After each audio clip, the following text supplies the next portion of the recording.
Shalom, perkenalkan nama saya Lydia Veruning Himalaigosa dengan NIM 2219003, Prodi Akuntansi kelas A.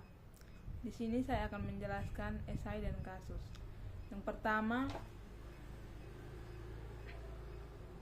regulasi publik adalah ketentuan yang harus dijalankan dan dipatuhi dalam pengelolaan organisasi publik, termasuk pemerintah pusat, daerah, partai politik, dan LSM. Istilah ini berasal dari kata regulation yang berarti peraturan yang mengatur dan menata suatu sistem. Regulasi publik bertujuan untuk memberikan solusi terhadap permasalahan yang ada di masyarakat dan memastikan akuntabilitas dalam penggunaan sumber daya publik. Yang kedua, tahapan dalam menyusun regulasi publik meliputi: yang pertama, pendahuluan, menjelaskan latar belakang dan alasan perlunya regulasi. Yang kedua, identifikasi masalah, mengidentifikasi isu yang memerlukan pengaturan. Yang ketiga, analisis masalah, menganalisis data terkait masalah dan kebutuhan masyarakat. Yang keempat, rencana kebijakan, menyusun rencana berdasarkan analisis untuk disampaikan kepada pihak terkait. Yang kelima, diskusi, melibatkan masyarakat dalam forum untuk mendapatkan masukan. Yang keenam, catatan hasil diskusi, mencatat hasil diskusi sebagai tindak lanjut untuk menyusun regulasi. Yang ketiga, proses akuntansi sektor publik. Proses akuntansi saling terkait, contohnya penganggaran mempengaruhi pelaporan keuangan yang pada gilirannya berdampak pada audit. Misalnya, kesalahan dalam penganggaran dapat menyebabkan laporan keuangan yang tidak akurat. Yang keempat, pihak terkait dalam perencanaan publik. Pihak-pihak tersebut meliputi pemerintah, masyarakat, organisasi, non-pemerintah, dan sektor swasta. Yang kelima, rumusan permasalahan masyarakat bisa berkisar pada isu sosial, ekonomi, lingkungan, kesehatan, dan pendidikan. Yang keenam, 3 tahap penting dalam pembahasan draft regulasi. Yang pertama, penyusunan, membuat draft berdasarkan isu yang diidentifikasi. Yang kedua, diskusi publik, mengumpulkan masukan dari masyarakat. Yang ketiga, revisi dan finalisasi, memperbaiki draft berdasarkan masukan sebelum disahkan. 7. Tahapan penyebarluasan regulasi publik, sosialisasi penting agar masyarakat memahami dan mematuhi regulasi yang baru ditetapkan sehingga dapat memengaruhi pelanggaran. Yang kedelapan, perancang regulasi akuntansi sektor publik umumnya adalah lembaga pemerintah seperti Kementerian Keuangan atau BPKP. 9. Judicial review, proses hukum di mana pengadilan menilai keabasan suatu regulasi atau tindakan pemerintah terhadap konstitusi atau hukum yang lebih tinggi. Yang ke-10, kewajiban negara menurut Undang-Undang Dasar 1945 menyelenggarakan pemerintah yang baik, melindungi hak asasi manusia, menyediakan pendidikan dan kesehatan, serta membangun infrastruktur. Yang berikut kita akan masuk dalam esai yang kedua. Yang pertama, standar akuntansi sektor publik di Indonesia.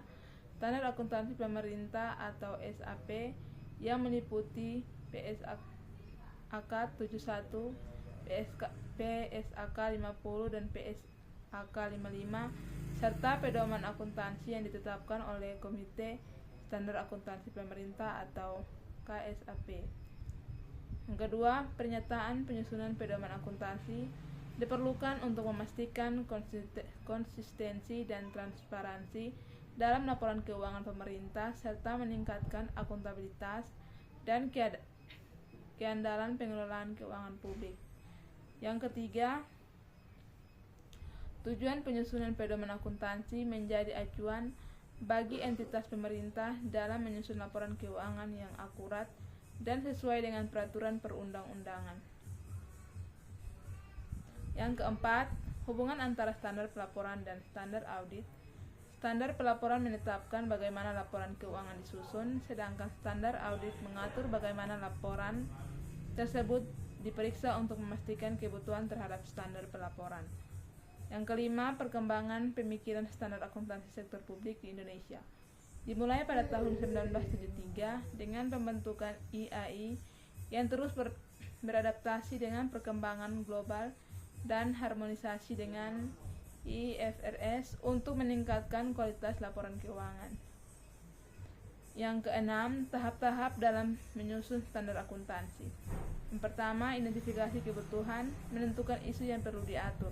Yang kedua, menyusun draft, membuat rancangan awal berdasarkan masukan dari pemangku kepentingan. Yang ketiga, konsultasi publik, mengumpulkan umpan balik sebelum finalisasi.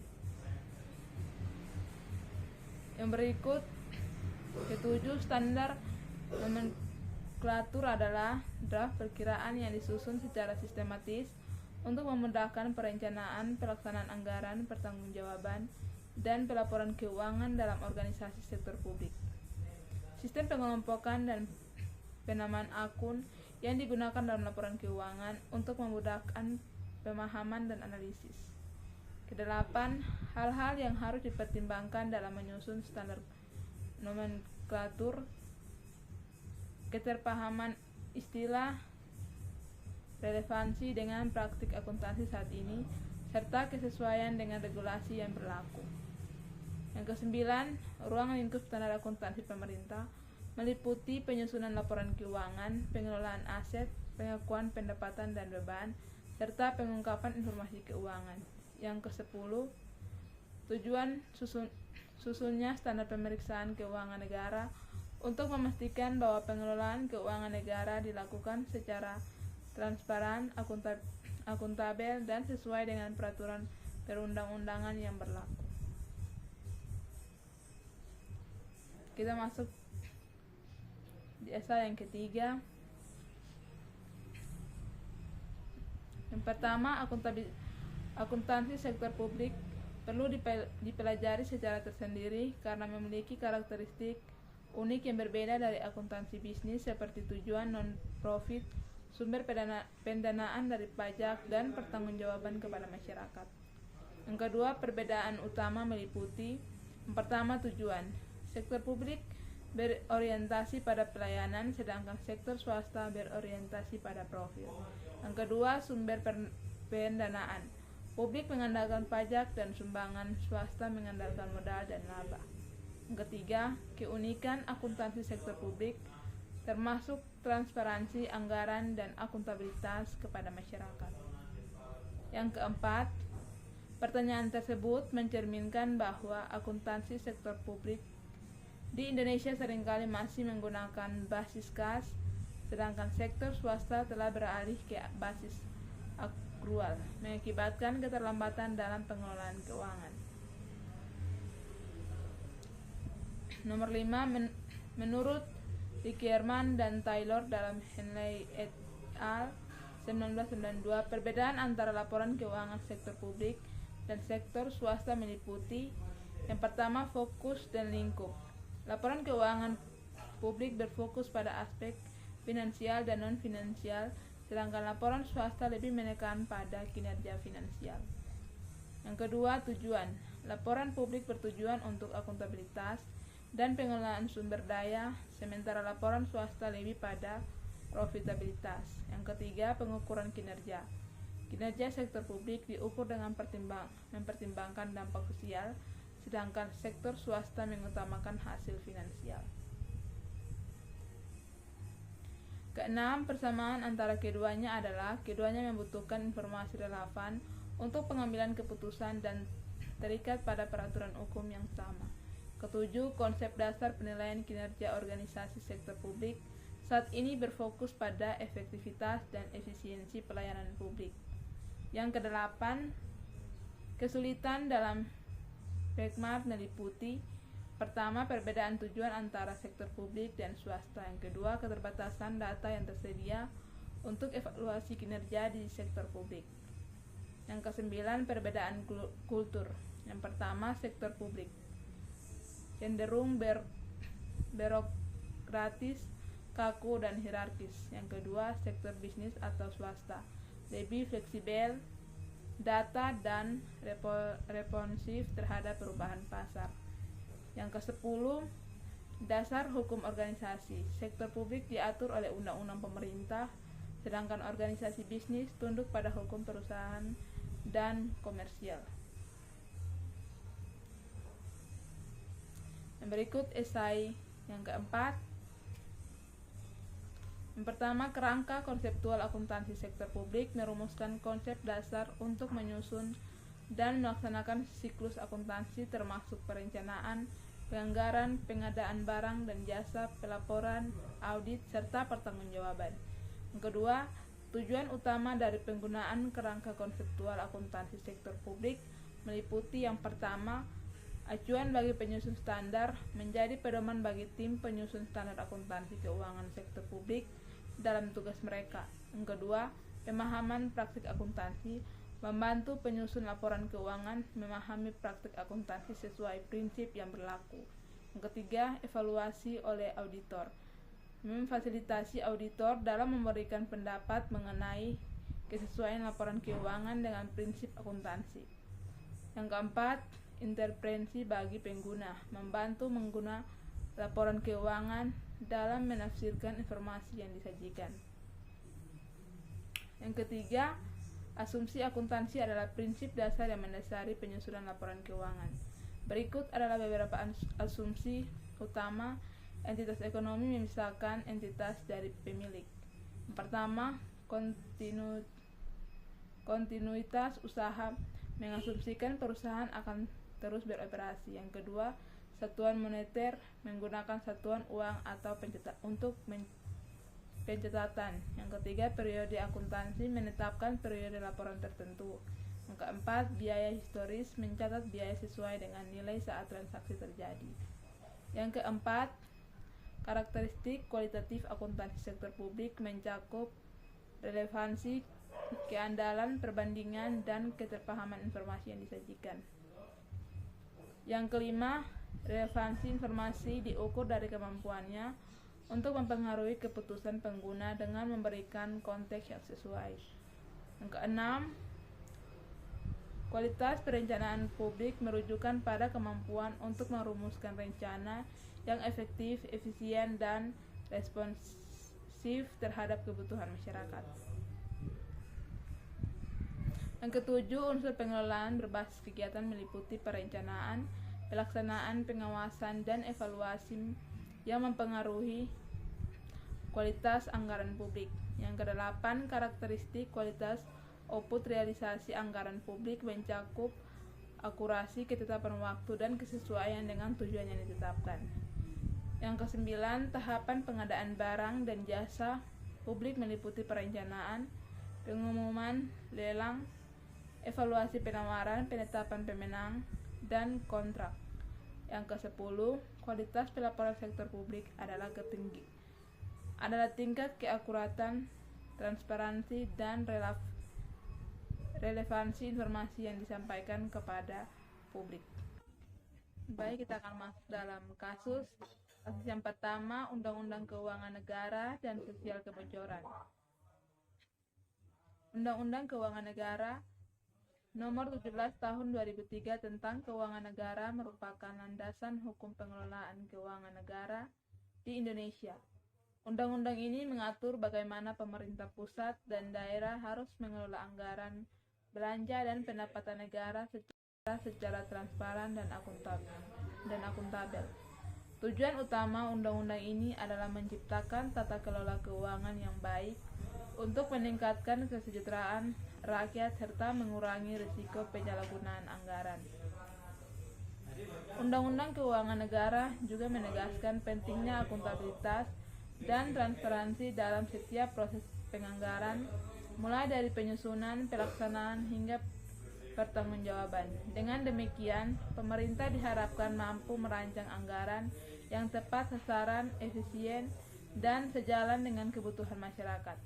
Selain itu, undang-undang ini memperjelas peran lembaga pengawas seperti Badan Pemeriksaan Keuangan atau BPK dan Komisi Pemberantas Korupsi atau KPK dalam melakukan audit dan pengawasan terhadap penggunaan anggaran negara. Kedua, kebocoran akuntansi sektor publik. Kebocoran akuntansi sektor publik merupakan salah satu masalah serius yang mengancam integrasi pengelolaan keuangan negara. Kebocoran ini dapat terjadi dalam berbagai bentuk, seperti ketidaksesuaian antara anggaran dan realisasi, pengelembungan harga, serta adanya kegiatan fiktif yang merugikan keuangan negara. Faktor utama yang memicu kebocoran adalah lemahnya sistem pengawasan, korupsi, dan kolusi di dalam birokrasi. Dampak dari kebocoran tersebut sangat luas, mulai dari ketidakefisien anggaran hingga hilangnya kepercayaan publik terhadap pemerintah.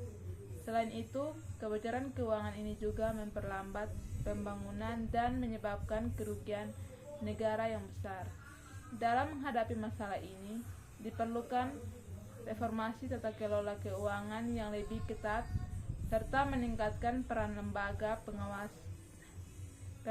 pengawas untuk mencegah dan menindak pelanggaran yang terjadi. Langkah-langkah penting untuk mengurangi kebocoran adalah dengan memperkuat sistem akuntansi yang berbasis teknologi, meningkatkan kapasitas sumber daya manusia di sektor publik, dan memperlakukan sanksi tegas bagi pelaku yang terlibat dan penyimpangan keuangan. Kita masuk dalam kasus yang kedua, pemeriksaan BPK Lemhanas wajar tanpa pengecualian. Badan Pemeriksaan Keuangan atau BPK secara rutin melakukan audit terhadap pengelolaan keuangan berbagai instansi pemerintah, termasuk Lembaga Ketahanan Nasional atau Lemhanas. Dalam audit yang menghasilkan opini wajar tanpa pengecualian atau WTP, BPK menyatakan bahwa laporan keuangan yang disajikan oleh Lemhanas telah sesuai dengan prinsip akuntansi yang berlaku umum dan tidak ditemukan kesalahan material yang dapat mempengaruhi laporan keuangan secara signifikan. WTP merupakan opini tertinggi yang diberikan oleh BPK yang menunjukkan bahwa satu, pengelolaan keuangan transparan dan akuntabel. Seluruh anggaran yang dikelola Lemhanas telah dicatat dan dilaporkan dengan transparan sesuai dengan peraturan perundang-undangan yang berlaku. Yang kedua, kepatuhan terhadap regulasi. Lemhanas telah mematuhi semua aturan dan regulasi terkait pengelolaan keuangan negara, baik dalam pengadaan barang dan jasa, pengelolaan anggaran maupun pelaporan keuangan. Yang ketiga, tidak ada temuan material. Tidak ada temuan terkait penyelewengan, ketidaksesuaian, atau pelanggaran dalam laporan keuangan yang dapat mempengaruhi kepercayaan publik terhadap institusi tersebut.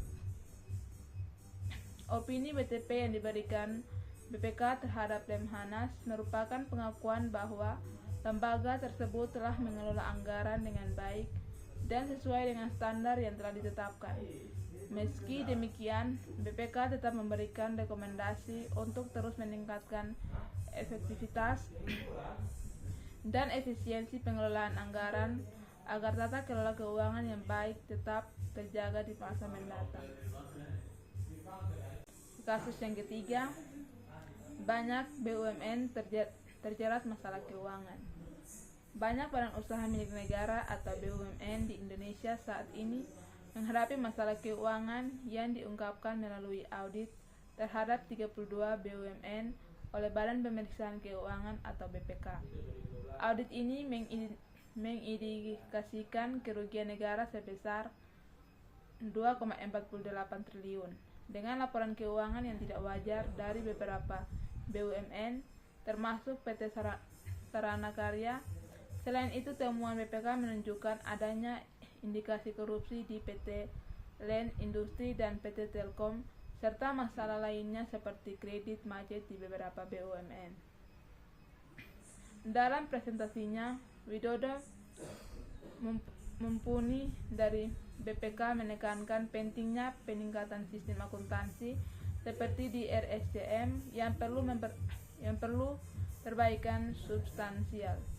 Menurutnya, banyaknya masalah ini muncul dari kekurangan perhitungan dalam pengelolaan keuangan. Selain itu, ada tren BUMN yang enggan untuk diaudit oleh BPK memilih kantor akuntan publik atau KAP sebagai alternatif.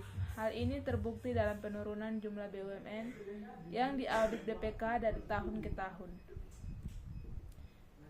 Yang berikut mumpuni mengungkapkan kebijakan undang-undang yang mengatur bahwa BUMN dapat diperiksa oleh KAP berkonflik dengan wewenang BPK yang juga memiliki hak untuk melakukan audit.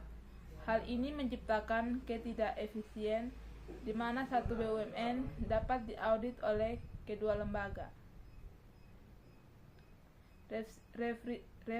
Refrison Basir, seorang pengamat ekonomi, menilai bahwa BUMN harus menunjukkan transparansi yang lebih baik, mengingat statusnya sebagai perusahaan milik negara. Upaya untuk meningkatkan transparansi dan independensi di BUMN adalah sangat penting agar tidak hanya nominal penjualan saham yang menunjukkan transparansi. Kasus yang keempat, perlunya transparansi keuangan parpol. Tata kelola partai politik yang baik dalam konteks pemilu merupakan dambaan rakyat Indonesia. Proses menuju ke arah tersebut harus dimulai oleh peserta pemilu, baik partai politik, DPD maupun pasangan calon presiden dan wakil presiden. Proses ini melibatkan transparansi, akuntabilitas, partisipasi publik, dan keadilan dari semua pihak yang terlibat. KPU telah merintis upaya untuk mencapai tujuan tersebut melalui petunjuk pelaksanaan tertib administrasi keuangan peserta pemilu, pedoman sistem akuntansi keuangan partai politik peserta pemilu, dan pedoman pelaporan dana kampanye pemilu peserta pemilu. Petunjuk pelaksanaan tertib administrasi keuangan adalah pedoman umum dalam pelaporan keuangan partai politik dan dana kampanye peserta pemilu. Dokumen ini mengintegrasikan pedoman sistem akuntansi keuangan dan pedoman pelaporan dana kampanye. Laporan keuangan propol merupakan pedoman akuntansi yang wajib diterapkan oleh partai politik yang memenuhi syarat. Tujuannya adalah untuk menciptakan keseragaman dalam administrasi keuangan partai politik dan memperkuat pengendalian internal. Pengendalian internal yang kuat dibangun melalui sistem akuntansi termasuk struktur organisasi, metode, dan pengukuran yang menyokong tujuan internal kontrol. Sedangkan pedoman pelaporan dana kampanye pemilu bertujuan untuk memberikan acuan bagi partai politik peserta pemilu, DPD, dan pasangan calon presiden dan dalam menyusun laporan pertanggungjawaban pengelolaan dana kampanye. Pengawasan oleh KPU dilakukan melalui proses audit oleh kantor akuntan publik untuk memastikan akuntabilitas publik. Audit investigasi juga bisa dilakukan jika terjadi indikasi penyimpangan dalam pengelolaan dana kampanye. Definisi yang penting dalam petunjuk pelaksanaan ini meliputi keuangan partai politik, dana kampanye peserta pemilu, pendapatan, beban, penerimaan, pengeluaran, sumbangan non-kas, rekening khusus dan kampanye, laporan keuangan, dan laporan dana kampanye pemilu. Tujuan dari petunjuk tersebut adalah untuk memastikan penggunaannya oleh seluruh pihak yang terlibat dalam tata kelola partai politik peserta pemilu akuntabel. Sekian dan terima kasih.